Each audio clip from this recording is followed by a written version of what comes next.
다리에 이상한 감각이 느껴지시나요? 갑자기 힘이 빠지거나 저리는 증상이 있으신가요? 많은 분들이 단순히 나이 탓이라고 생각하고 넘어가십니다. 하지만 이것은 매우 위험한 착각입니다. 여러분의 다리가 지금 보내고 있는 신호는 뇌졸중이 다가오고 있다는 경고일 수 있습니다. 뇌졸중은 한국에서 사망원인 4위를 차지하는 무서운 질환입니다. 더 무서운 사실은 뇌졸중 환자의 70% 이상이 사전 경고 신호를 무시했다는 점입니다. 그 경고 신호가 바로 다리에서 나타납니다. 오늘 이 영상을 끝까지 보시지 않으면 여러분도 모르는 사이에 생명을 위협하는 위험에 노출될 수 있습니다. 이 영상이 도움이 되신다면 지금 좋아요 버튼을 눌러주세요. 여러분의 소중한 가족과 친구들에게도 이 정보를 꼭 공유해 주시기 바랍니다. 저는 이은진 박사입니다. 신경과 전문의로 40년 넘게 뇌졸중 환자들을 치료해 왔습니다. 그동안 수많은 환자분들을 만나면서 한 가지 안타까운 사실을 발견했습니다. 대부분의 환자분들이 다리에 나타난 초기 증상을 무시하다가 결국 큰 위기를 맞이하셨다는 것입니다. 72세 김영수 할아버지의 이야기를 들려드리겠습니다. 김 할아버지는 3개월 전부터 오른쪽 다리에 가끔씩 힘이 빠지는 증상을 느끼셨습니다. 하지만 조금 쉬면 괜찮아졌기 때문에 대수롭지 않게 여기셨지요. 어느 날 아침 화장실에 가시다가 갑자기 쓰러지셨습니다. 급히 병원으로 이송되었을 때는 이미 뇌졸중이 진행된 상태였습니다. 다행히 빠른 응급치료로 생명은 건지셨지만 지금도 왼쪽 몸을 제대로 쓰지 못하십니다. 김 할아버지께서 만약 3개월 전 다리의 신호를 알아차리고 병원을 찾으셨다면 어땠을까요? 뇌졸중을 예방할 수 있었을 것입니다. 이처럼 다리가 보내는 신호를 제때 알아차리는 것이 생명을 구하는 열쇠입니다. 그렇다면 도대체 다리에서 어떤 신호들이 나타날까요? 여러분이 반드시 알아야 할 7가지 불규칙한 증상을 지금부터 자세히 설명드리겠습니다. 이 증상들 중 하나라도 해당되신다면 절대 방치하지 마시고 즉시 병원을 찾으셔야 합니다. 첫 번째 신호는 한쪽 다리에만 나타나는 갑작스러운 무력감입니다. 양쪽 다리가 아닌 한쪽 다리에만 힘이 빠진다는 것이 핵심입니다.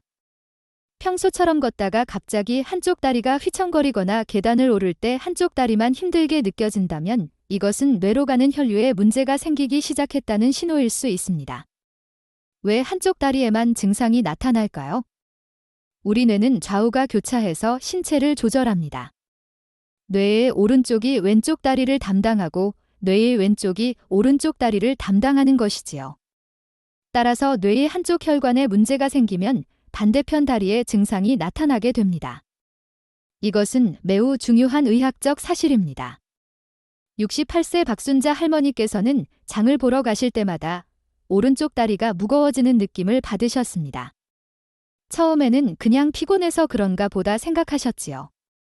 하지만 증상이 점점 자주 나타나자 불안해지셨습니다.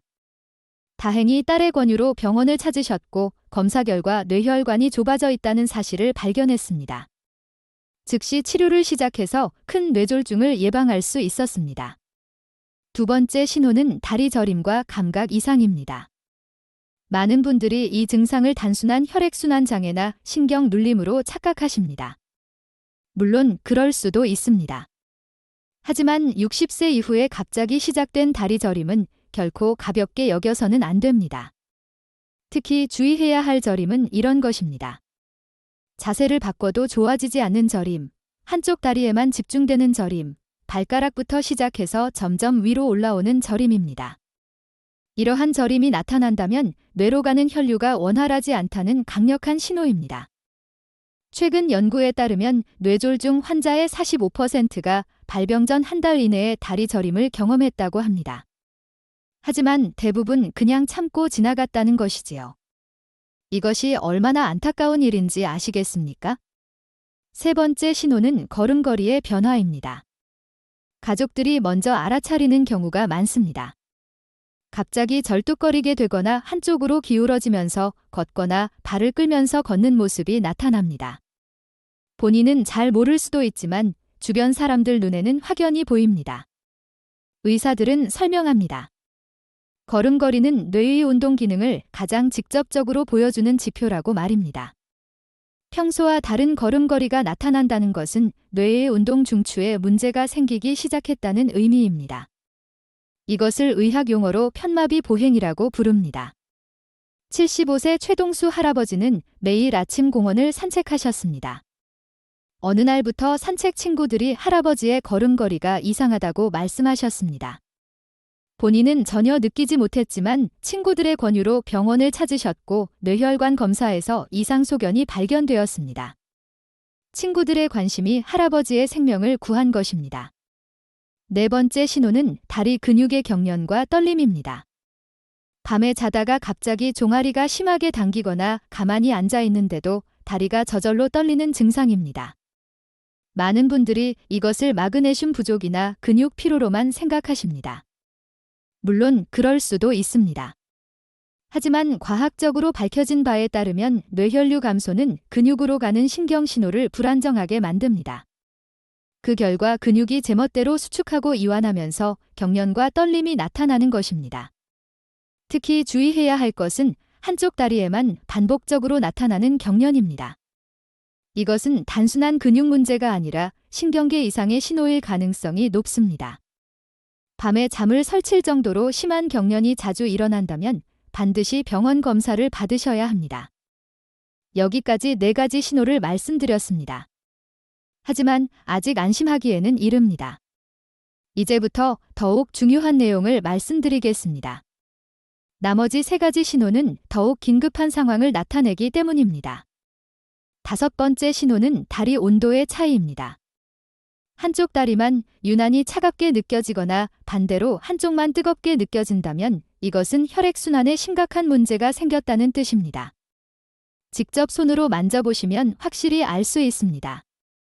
뇌졸중이 오기 전에는 몸 전체의 혈액순환 시스템이 불안정해집니다. 특히 말초 혈관의 혈류가 고르지 않게 되면서 한쪽 다리의 온도가 달라지는 것입니다. 이것은 자율신경계의 이상을 의미하기도 합니다. 연구 결과에 따르면 뇌졸중 발병 전 환자의 38%가 다리 온도 차이를 느꼈다고 보고되었습니다. 이 증상을 가볍게 여기고 방치한 결과 많은 분들이 큰 어려움을 겪으셨습니다. 6번째 신호는 갑작스러운 다리 부종입니다. 특히 한쪽 다리만 붓는다면 더욱 주의해야 합니다. 아침에 일어났을 때 양말 자국이 한쪽 다리에만 깊게 남거나 신발이 한쪽만 꽉 끼는 느낌이 든다면 이것은 심각한 신호입니다. 다리 부종이 왜 뇌졸중과 관련이 있을까요? 의사들은 설명합니다.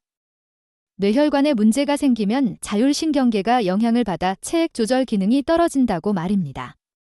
그 결과 한쪽 다리에 체액이 고이면서 부종이 나타나게 됩니다. 특히 심장이나 신장에 문제가 없는데도 한쪽 다리만 계속 붓는다면 반드시 뇌검사를 받아보셔야 합니다. 이것은 뇌졸중의 매우 중요한 전조 증상입니다. 7번째이자 마지막 신호는 다리에 나타나는 통증의 패턴 변화입니다. 갑자기 시작된 원인 모를 다리 통증, 특히 쉬어도 나아지지 않고 밤에 더 심해지는 통증은 매우 위험한 신호입니다. 최근 의학 연구에서 밝혀진 바에 따르면 뇌혈관 이상은 전신의 통증 인식 체계를 변화시킵니다. 특히 다리 통증은 뇌졸중 발병 2주에서 4주 전에 나타나는 경우가 많다고 합니다. 이 시기가 바로 골든타임입니다. 통증이 한쪽 다리의 특정 부위에 집중되거나 찌르는 듯한 예리한 통증이 반복된다면 즉시 병원을 찾으셔야 합니다. 이것을 방치하면 돌이킬 수 없는 결과를 초래할 수 있습니다. 지금까지 7가지 신호를 모두 말씀드렸습니다. 여러분도 모르고 이런 증상을 경험하신 적이 있으신가요? 댓글로 경험을 공유해주세요. 여러분의 이야기가 다른 분들에게 큰 도움이 될 수 있습니다. 그렇다면 도대체 왜 이런 증상들이 다리에 먼저 나타나는 걸까요? 여기에는 중요한 의학적 이유가 숨어 있습니다. 우리 몸에서 다리는 심장에서 가장 먼 곳에 위치해 있습니다. 따라서 혈액순환에 조금이라도 문제가 생기면 다리가 가장 먼저 영향을 받게 됩니다. 뇌졸중이 발생하기 전에는 뇌혈관뿐만 아니라 전신의 혈관 상태가 나빠집니다. 혈관 벽에 노폐물이 쌓이고 혈액의 흐름이 느려지는 것이지요. 이런 변화가 가장 민감하게 드러나는 곳이 바로 다리입니다. 또한 다리는 우리 몸무게를 지탱하고 균형을 유지하는 중요한 역할을 합니다. 뇌의 운동 중추와 감각 중추가 정확하게 협력해야만 제대로 기능할 수 있습니다. 따라서 뇌에 조금이라도 이상이 생기면 다리 기능에 바로 영향을 미치게 되는 것입니다. 여기서부터가 핵심입니다. 이러한 증상들을 발견했을 때 어떻게 해야 할까요? 많은 분들이 증상을 알아도 막상 어떻게 대응해야 할지 모르십니다. 지금부터 구체적인 대응 방법을 알려드리겠습니다. 먼저 증상이 나타나는 즉시 메모를 하시기 바랍니다. 언제 어떤 증상이 나타나는지, 어느 쪽 다리인지, 얼마나 오래 지속되었는지를 기록하십시오. 이 기록은 병원에서 정확한 진단을 내리는데 매우 중요한 자료가 됩니다. 둘째로 증상이 반복되면 절대 참지 마시고 가까운 병원 응급실을 찾으시기 바랍니다. 특히 증상이 갑자기 심해지거나 다른 증상과 함께 나타난다면 더욱 서둘러야 합니다. 뇌졸중은 시간과의 싸움입니다. 증상 발생 후 3시간 이내에 치료를 시작하면 후유증을 크게 줄일 수 있습니다. 셋째로 가족들에게 자신의 증상을 반드시 알리십시오. 혼자 고민하지 마시고 주변 사람들과 상황을 공유하는 것이 중요합니다. 때로는 본인보다 가족들이 증상의 심각성을 먼저 알아차리는 경우도 있습니다. 병원에서는 어떤 검사를 받게 될까요? 일반적으로 뇌 CT 촬영이나 MRI 검사를 통해 뇌혈관 상태를 확인합니다. 또한 혈액 검사로 혈전 위험도를 평가하고 초음파 검사로 경동맥의 상태를 확인합니다. 이러한 검사들은 전혀 고통스럽지 않으니 걱정하지 않으셔도 됩니다. 검사 결과 이상이 발견되면 어떻게 될까요? 의사 선생님께서 상황에 맞는 치료 계획을 세워주실 것입니다. 혈전 용해제나 항혈소 판제 같은 약물 치료가 시작될 수 있고 경우에 따라서는 혈관 확장 시술이 필요할 수도 있습니다. 중요한 것은 조기에 발견하면 대부분 좋은 결과를 얻을 수 있다는 사실입니다. 이 영상을 보시는 많은 분들이 지금 궁금해하실 것입니다. 그렇다면 이러한 증상을 예방할 수는 없을까요? 물론 있습니다. 지금부터 한국식 건강법을 소개해 드리겠습니다. 이것은 제가 40년 동안 환자들을 치료하면서 가장 효과적이라고 확인한 방법입니다. 한국식 건강법은 바로 다리 혈액순환 개선 차입니다. 우리 선조들이 오래전부터 사용해온 전통 방법을 현대의학적으로 재해석한 것이지요. 준비물도 간단하고 만드는 방법도 어렵지 않습니다. 필요한 재료는 이렇습니다. 말린 생강 10g, 계피 5g, 은행잎 5g, 그리고 물 500ml입니다. 이 재료들은 모두 약국이나 한약방에서 쉽게 구할 수 있습니다. 가격도 부담스럽지 않습니다. 만드는 방법을 자세히 설명드리겠습니다. 먼저 물 500ml를 냄비에 붓고 끓이기 시작합니다. 물이 끓으면 말린 생강과 계피를 넣고 약한 불로 10분간 끓입니다. 그 다음 은행잎을 넣고 5분 더 끓입니다. 불을 끄고 10분간 우려낸 후 체에 걸러서 마시면 됩니다. 이 차는 하루에 2번, 아침 식후와 저녁 식후에 따뜻하게 마시는 것이 가장 좋습니다. 한 번에 200ml 정도가 적당합니다. 너무 뜨겁게 마시면 식도에 부담이 될 수 있으니 적당히 식혀서 마시십시오. 왜 이 재료들이 효과가 있을까요? 생강은 혈액순환을 촉진하고 혈전 형성을 억제하는 성분이 풍부합니다. 계피는 말초 혈관을 확장시켜 다리까지 혈액이 원활하게 흐르도록 돕습니다. 은행잎은 뇌혈류를 개선하는 효과가 있다고 여러 연구에서 밝혀졌습니다. 이 3가지 재료가 함께 작용하면 전신의 혈액순환이 좋아지고 특히 다리로 가는 혈류가 개선됩니다. 꾸준히 마시면 다리 저림이나 무력감 같은 증상이 호전되는 것을 느낄 수 있습니다. 다만 주의할 점이 있습니다. 혈액응고 억제제를 복용하고 계신 분들은 이 차를 마시기 전에 반드시 담당 의사 선생님과 상담하시기 바랍니다. 또한 임신 중이거나 수유 중인 분들도 주의가 필요합니다. 65세 정미숙 할머니께서는 이 차를 3개월간 꾸준히 드신 후 다리 저림 증상이 크게 개선되었다고 말씀하셨습니다. 처음에는 반신반의했지만 2주 정도 지나자 확실히 다리가 가벼워지는 느낌을 받으셨다고 합니다. 지금도 매일 아침 저녁으로 드시면서 건강을 유지하고 계십니다. 이 한국식 건강법은 예방 목적으로 매우 좋습니다.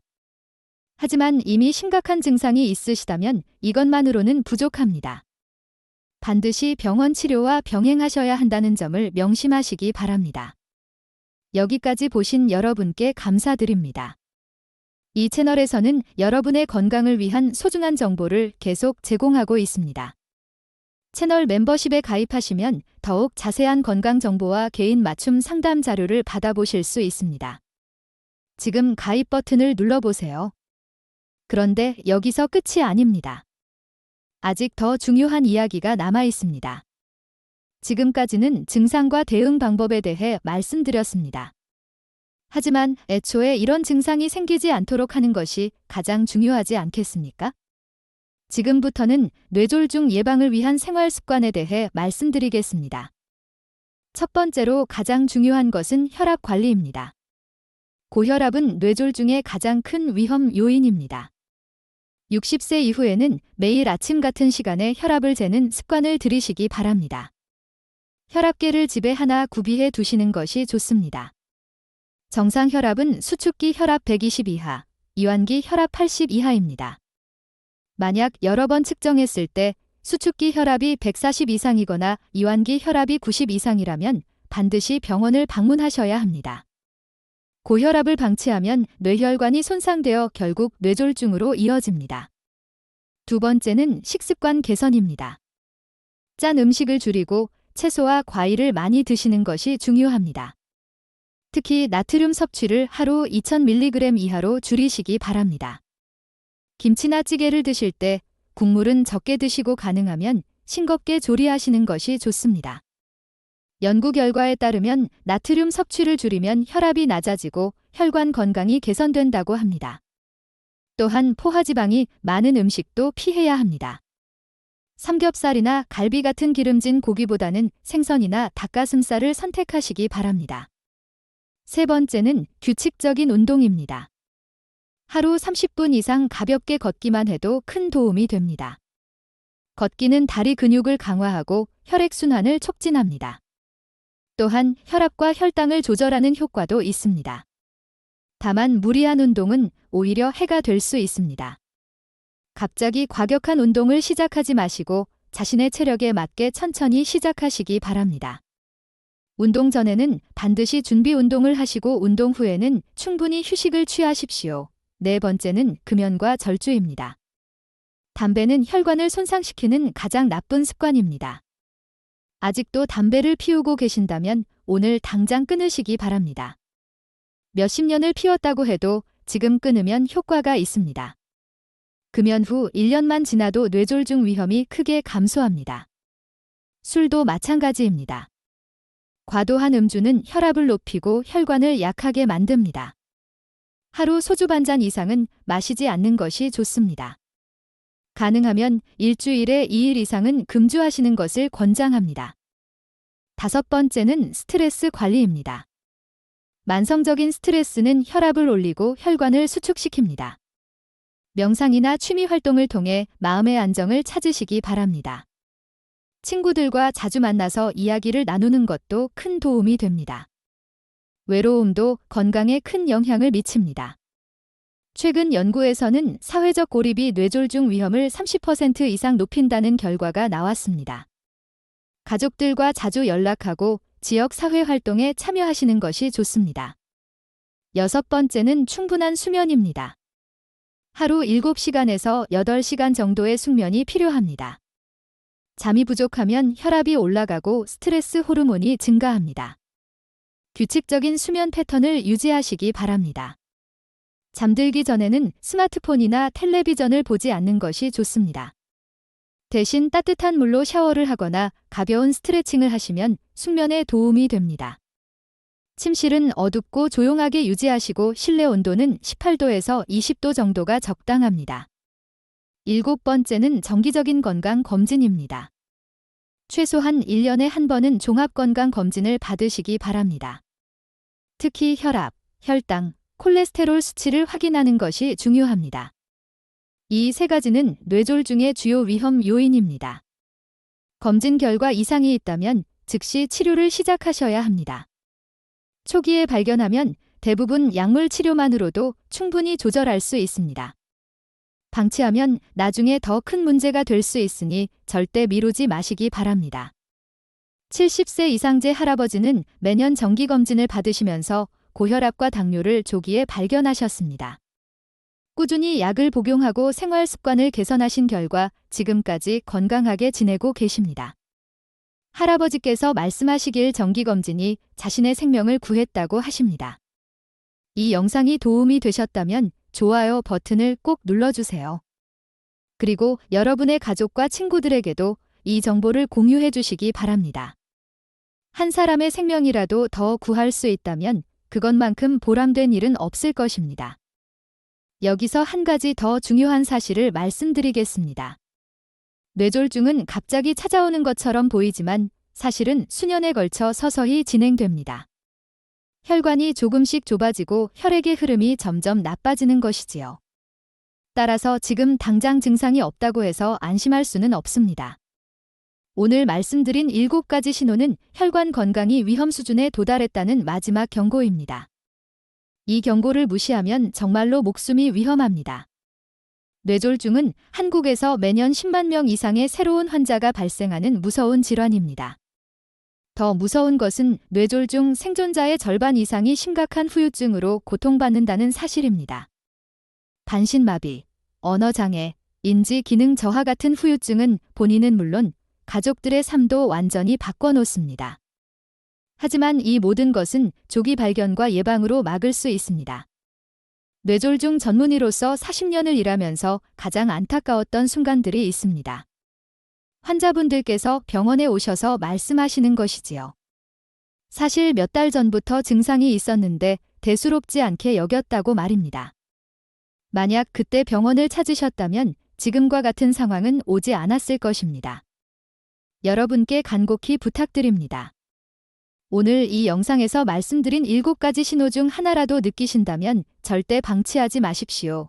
나이 탓이라고 생각하지 마시고 곧바로 병원을 찾으시기 바랍니다. 조금 과민하게 반응하는 것이 나중에 후회하는 것보다 훨씬 낫습니다. 또한 주변에 계신 부모님이나 어르신들의 다리 상태를 자주 확인해 주시기 바랍니다. 본인은 잘 모르시는 경우가 많기 때문에 가족들의 관심이 매우 중요합니다. 걸음걸이가 평소와 다르거나 자주 넘어지시는 것 같다면 병원 진료를 권유해 주십시오. 건강은 무엇과도 바꿀 수 없는 소중한 자산입니다. 특히 60세 이후에는 작은 신호 하나하나가 모두 중요합니다. 여러분의 몸이 보내는 신호에 귀 기울이시고 적극적으로 대응하시기 바랍니다. 마지막으로 다시 한번 강조드립니다. 한쪽 다리의 갑작스러운 무력감, 저림과 감각 이상, 걸음걸이 변화, 근육 경련과 떨림, 온도 차이, 갑작스러운 부종, 그리고 원인 모를 통증. 이 7가지 신호를 절대 잊지 마시기 바랍니다. 이것들은 여러분의 생명을 구할 수 있는 중요한 정보입니다.